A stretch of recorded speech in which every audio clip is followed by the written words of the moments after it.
Hello guys, आशा करते हैं आप सभी अच्छे होंगे। और आज के सेशन में हम फिर एक नया वीडियो लेकर आपके समक्ष उपस्थित हैं। और आज का जो वीडियो है गाइज, देखिएगा, आज का वीडियो है हमारा मूल अधिकार यानी कि फंडामेंटल राइट्स कि फंडामेंटल राइट्स होते क्या हैं। तो देखिएगा गाइज, फंडामेंटल राइट्स होते हैं जो सरकार द्वारा या किसी देश द्वारा अपने नागरिकों को प्रदान किए जाते हैं, वो फंडामेंटल राइट्स होते हैं। जबकि फंडामेंटल ड्यूटीज़ जो होती हैं वो राष्ट्र के प्रति आपका क्या कर्तव्य है वो होते हैं, और उन्हें हम हिंदी में मौलिक कर्तव्य कहते हैं। तो गाइज, आज हम बात करने वाले हैं आज के सेशन में हम फंडामेंटल राइट्स के बारे में कि हमारी सरकार हमें क्या क्या देती है या क्या सुरक्षा प्रदान करती है। तो गाइज, शुरू करेंगे हम आज का वीडियो। लेकिन आज का वीडियो आपसे गुजारिश है कि आप इस वीडियो को पूरा देखिएगा और हमारे चैनल को सब्सक्राइब करना ना भूलें, वीडियो को लाइक करना ना भूलें, कमेंट करें और शेयर ज़रूर करें अपने दोस्तों में, जिससे कि उन्हें भी अधिक जानकारी प्राप्त हो और हमारे चैनल को भी मोटिवेशन मिले। तो चलिए शुरू करते हैं आज का वीडियो। देखिएगा गाइज, आज के वीडियो में हम लेकर आए हैं मूल अधिकार फंडामेंटल, जो कि संविधान के भाग 3 में होते हैं और अनुच्छेद 12 से 35 तक जो है वो फंडामेंटल राइट्स हैं।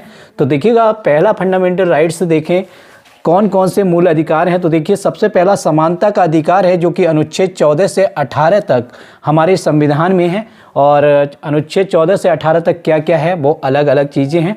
दूसरा स्वतंत्रता का अधिकार है, जो कि अनुच्छेद 19 से 22 के बीच में है। शोषण के विरुद्ध अधिकार है, अनुच्छेद 23 से 24 है। धर्म की स्वतंत्रता का अधिकार है, जो कि अनुच्छेद 25 से 28 है। और संस्कृति और शिक्षा संबंधी अधिकार जो है वो अनुच्छेद 29 से 30 के बीच में है। जबकि संवैधानिक उपचारों का अधिकार किस में है, अनुच्छेद 32 में है। तो गाइस, समानता का अधिकार में क्या है, नागरिकों के लिए, कौन से नागरिकों के लिए क्या क्या अधिकार दिए जाएंगे, किस धर्म के नागरिकों को किसको किस में, तो सबको समानता का अधिकार दिया गया है। किसी जाति विशेष या धर्म के आधार पर किसी के साथ कोई, हमारे संविधान निर्माताओं ने कोई भी भेदभाव नहीं किया है। तो गाइज, समानता का अधिकार यही कहता है। और अनुच्छेद 14 से 18 के बीच में बहुत ही स्पष्ट रूप से सबके बारे में लिखा हुआ है कि इसके साथ क्या होना है, किसी के साथ भी अन्याय नहीं होना है। उसके बाद है गाइज स्वतंत्रता का अधिकार, जो कि हमारे देश के नागरिकों की स्वतंत्रता के बारे में है, किसको क्या क्या अधिकार दिए गए हैं, वो अनुच्छेद 19 से 22 के बीच में है।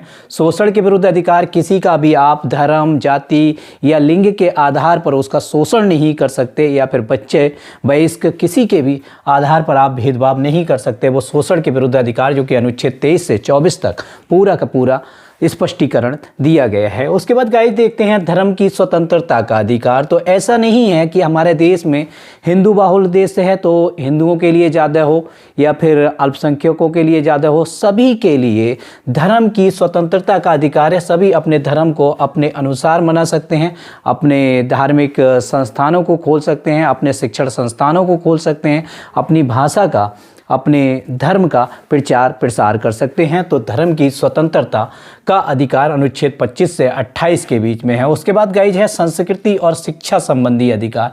तो अपनी संस्कृति और अपने शिक्षा संस्थानों, जैसा कि मैंने आपको पीछे बताया, तो शिक्षा संबंधी अधिकार भी अनुच्छेद 29 से 30 के बीच में है। ये सब इसमें स्पष्टीकरण दिया गया है। उसके बाद है संवैधानिक उपचारों का अधिकार, यानी कि गाइज ये जो संवैधानिक उपचारों का अधिकार है, ये हमारे संविधान का बहुत ही अच्छा विश्लेषण करता है और ये बताता है कि हमें क्या करना है, हमारे संवैधानिक मूल अधिकार क्या हैं, मूल अधिकारों में क्या कमियां हैं, उनके उपचार के लिए है।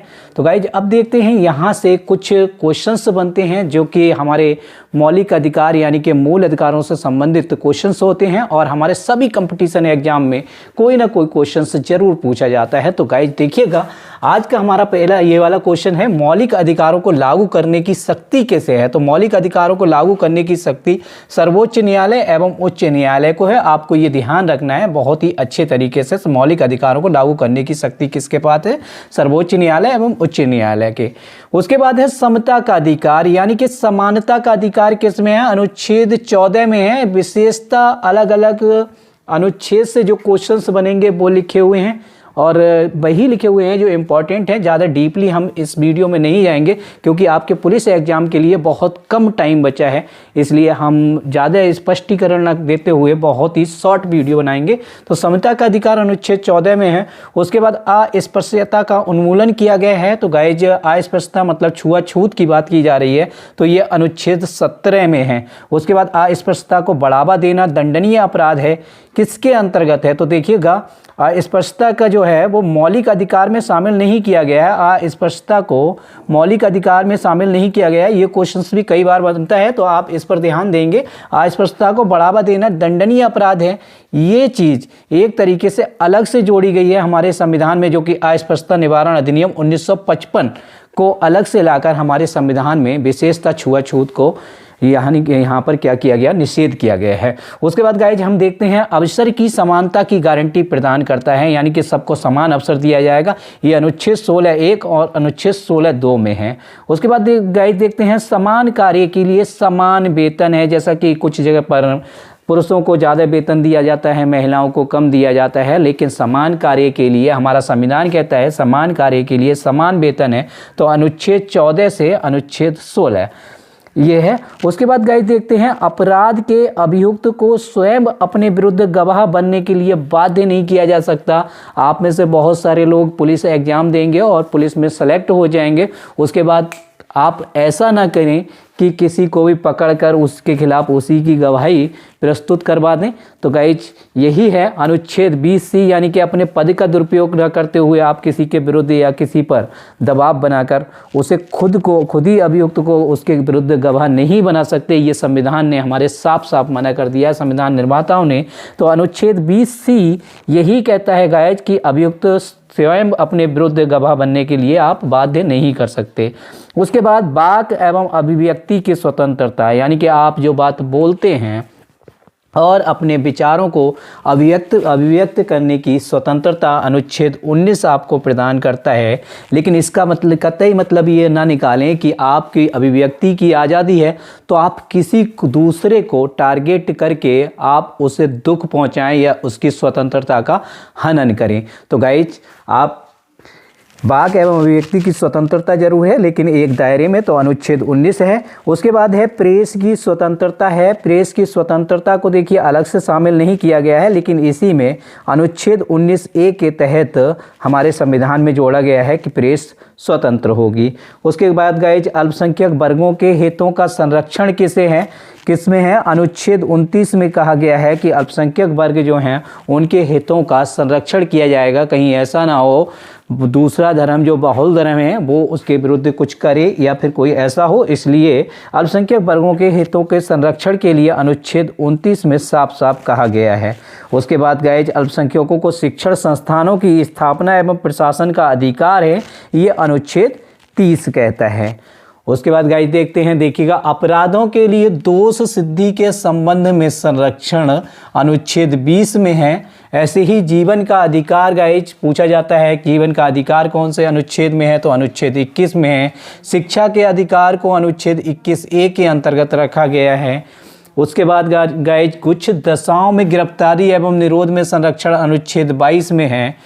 उसके बाद गाइज हमारे संविधान में जो है वो हिंदू शब्द इन सभी धर्मों के लिए जोड़ा गया है। आपने कई बार आप देखते होंगे जब भी किसी एग्जाम का फॉर्म भरते हैं तो आपको अलग से बौद्ध, जैन और सिख इनका अलग से कोई कॉलम नहीं मिलता है, केवल हिंदू, मुस्लिम इस तरीके से मिलेगा, लेकिन बौद्ध, जैन, सिख नहीं मिलते हैं। लेकिन कुछ में अब कर दिया गया है जिसमें अलग होते हैं, लेकिन हमारे संविधान में जो है इन चारों धर्मों के लिए केवल हिंदू शब्द यूज किया गया है, जो कि अनुच्छेद 25 में है। ये आप ध्यान रखेंगे, हमारे संविधान ने हिंदू, बौद्ध, जैन, सिख चारों धर्मों के लिए सिर्फ हिंदू शब्द का यूज किया गया है, ये पूछा जा सकता है। तो गाइज ये है आपका अनुच्छेद 25 में। उसके बाद देखते हैं गाइज अनुच्छेद 32 के अंतर्गत कौन से अधिकार परिवर्तित किए जा सकते हैं? तो अनुच्छेद 32 के अंतर्गत जो परिवर्तित किए जा सकते हैं वो आपके हैं मौलिक अधिकार। देखिएगा यहाँ पर संवैधानिक उपचारों का अधिकार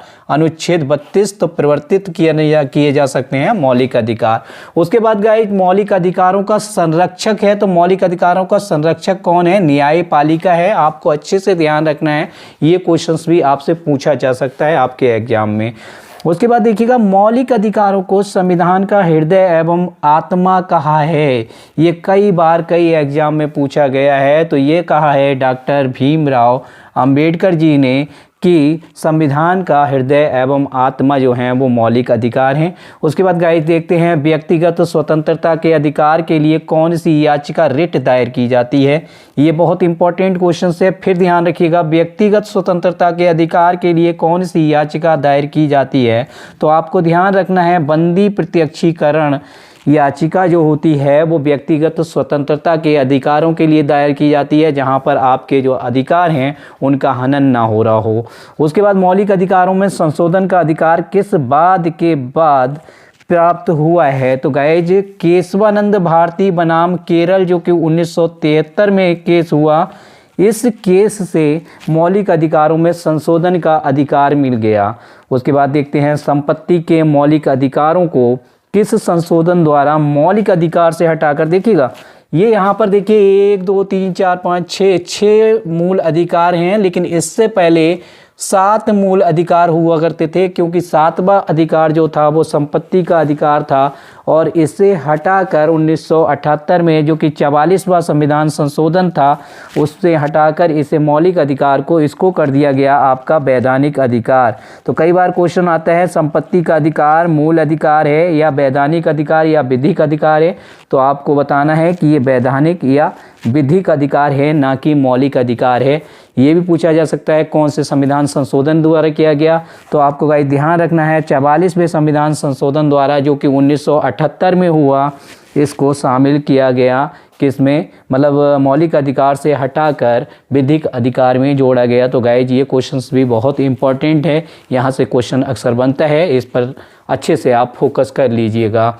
उसके बाद देखिएगा मैंने यहाँ पर भी जोड़ दिया है संपत्ति का अधिकार है अब क्या है, वैधानिक अधिकार ना कि मौलिक अधिकार। उसके बाद गाइस सूचना का अधिकार अधिनियम कब बना है, 2005 में बना है, ये भी बहुत इंपॉर्टेंट है। उसके बाद सूचना का अधिकार है एक विधिक अधिकार है, ये आप मौलिक अधिकार में ना चले जाएं, ठीक है, इसलिए आपको ध्यान रखना है सूचना का अधिकार कैसा अधिकार है। जिस तरीके से संपत्ति का अधिकार एक विधिक या वैधानिक अधिकार है, उसी प्रकार सूचना का अधिकार एक विधिक अधिकार है, ये भी आपको ध्यान रखना है। उसके बाद गाइज आर्थिक रूप से पिछड़े वर्ग को आरक्षण का प्रावधान जोड़ा गया है। ये संविधान संशोधन जोड़ा गया अनुच्छेद 15(6) और अनुच्छेद 16(6) में, ये बाद में जोड़ा गया है कि आर्थिक रूप से अगर पिछड़े वर्ग के लोग हैं तो उन्हें अनुच्छेद 15(6) और अनुच्छेद 16(6) के तहत आरक्षण दिया जा सकता है। उसके बाद गए 6 से 14 वर्ष के बच्चों को शिक्षा का अधिकार है। क्या है ये, 6 से 14 वर्ष के बच्चों को शिक्षा का अधिकार है, ये आपका मूल अधिकार है, ध्यान रखना है गाइज। तो ये है आपका मूल अधिकार। उसके बाद गैर नागरिकों को भी अधिकार है। किसका अधिकार है, तो संवैधानिक उपचारों का अधिकार गैर नागरिकों को भी है। ऐसा नहीं है कि भारतीय नागरिकों को ही है, संवैधानिक उपचारों का अधिकार गैर नागरिकों को भी है। उसके बाद गाइस देखते हैं राष्ट्रीय आपातकाल में भी समाप्त या सीमित नहीं किया जा सकता। तो व्यक्तिगत स्वतंत्रता यानी किसी व्यक्ति की स्वतंत्रता तथा उसे जीवन का अधिकार, मतलब उसे जीने का अधिकार सीमित या समाप्त नहीं किया जा सकता, चाहे आप देश में कितना ही राष्ट्रीय आपातकाल या इमरजेंसी लगा दें, लेकिन कभी भी व्यक्ति की स्वतंत्रता और उसके जीने के अधिकार को सरकार समाप्त नहीं कर सकती।